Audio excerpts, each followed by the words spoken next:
और किसान। बहुत समय पहले की बात है। एक राजा को उपहार में किसी ने बाज के 2 बच्चे भेंट किए। वे बड़ी ही अच्छी नस्ल के थे और राजा ने कभी इससे पहले इतने शानदार बाज नहीं देखे थे। राजा ने उनकी देखभाल के लिए एक अनुभवी आदमी को नियुक्त कर दिया। कुछ महीने बाद बीत गए तो राजा ने बाजों को देखने का मन बनाया और उस जगह पहुंच गए जहां उन्हें पाला जा रहा था। राजा ने देखा कि दोनों बाज काफी बड़े हो चुके थे और अब वह पहले से भी शानदार लग रहे थे। राजा ने बाजों की देखभाल कर रहे आदमी से कहा, मैं उनकी उड़ान देखना चाहता हूँ, तुम इन्हें उड़ने का इशारा करो। आदमी ने ऐसा ही किया। इशारा मिलते ही दोनों बाज उड़ान भरने लगे, पर जहाँ एक बाज आसमान की ऊंचाइयां छू रहा था, वहीं दूसरा कुछ ऊपर जाकर वापस उसी डाल पर आकर बैठ गया जिससे वो उड़ा था। ये देख राजा कुछ अजीब लगा।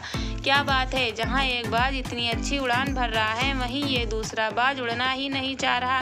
राजा ने सवाल किया, जी हुजूर, इस बाज के साथ शुरू से यही समस्या है, वो इस डाल को छोड़ता ही नहीं। राजा को दोनों ही बाज प्रिय थे और वो दूसरे बाज को भी उसी तरह उड़ना देखना चाहता था।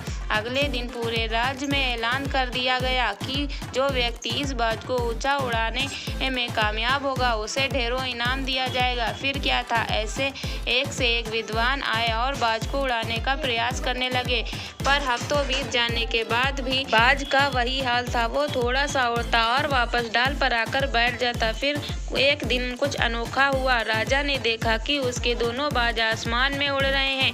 उन्हें अपनी आंखों पर यकीन नहीं हुआ और उन्होंने तुरंत उस व्यक्ति का पता लगाने को कहा जिसने ये कारनामा कर दिखाया था। वह व्यक्ति एक किसान था। अगले दिन वह दरबार में हाजिर हुआ। उसे इनाम में स्वर्ण मुद्राएं भेंट करने के बाद राजा ने कहा, मैं तुमसे बहुत प्रसन्न हूँ, बस तुम इतना बताओ कि ये जो काम बड़े बड़े विद्वान नहीं कर पाए वो तुमने कैसे कर दिखाया।